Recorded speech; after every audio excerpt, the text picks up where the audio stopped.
ঈদের সকালের সবচেয়ে আকর্ষণীয় বিষয় হচ্ছে ঈদি বিনিময়, আর সালামি হিসেবে নতুন টাকা দেয়া ঐতিহ্যের অংশও বটে। ৫, ১০ কিংবা ৫০০ টাকার নোট ছোটদের মন খুশি করার জন্য যথেষ্ট। সরকারের সিদ্ধান্তে এবারের ঈদুল ফিতরে বাজারে আসছে না নতুন টাকার নোট। তাই বলে কি থেমে থাকবে ঈদ সালামি দেয়া নেয়া? ব্যাংকে নেই বলে অনেকে ঝুঁকছেন খোলা বাজারে নতুন টাকা সংগ্রহে, মানে টাকা দিয়ে টাকা কেনা। এই সুযোগে জাল টাকার কারবারিরা হয়ে ওঠেন সক্রিয়। তাই চিনতে হবে আসল টাকার নোট। আসল নোটে থাকে নিরাপত্তা সুতা। ১০০, ২০০ এবং ৫০০ টাকার নোটে ওপর থেকে নিচ পর্যন্ত ৪ এবং ১০০০ টাকার নোটে ৫ মিলিমিটার চওড়া থাকে নিরাপত্তা সুতা।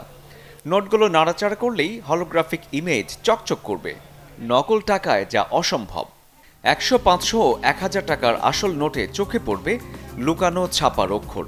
মানে হচ্ছে নোটগুলোর মাঝে নকশার আড়ালে লুকানো থাকে মানভেদে সংখ্যা।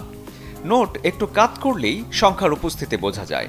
তবে শুধু ২০০ টাকায় ওই অংশে ইংরেজিতে লেখা আছে 200 টাকা। সংখ্যার মানের সঙ্গে বাংলাদেশ ব্যাংক লেখা থাকে আসল নোটে। তবে তা এতটাই সূক্ষ্ম যে আতসী কাচ বা স্মার্টফোনের ক্যামেরার জুম ছাড়া খালি চোখে দেখা মুশকিল। কিন্তু নকল টাকার ক্ষেত্রে জুম করলে ইমেজ ফেটে যাবে। খালি চোখে জাল টাকা শনাক্ত করা একটু জটিলই বটে। তবে খুব সহজ একটা উপায় হচ্ছে স্পর্শ। হাতে নিয়েই বোঝা যায়। আসল নোট কিছুটা খসখসে হয়, অন্যদিকে ছাপানো জাল টাকা হয় মসৃণ। শরীফুল হক, চ্যানেল 24।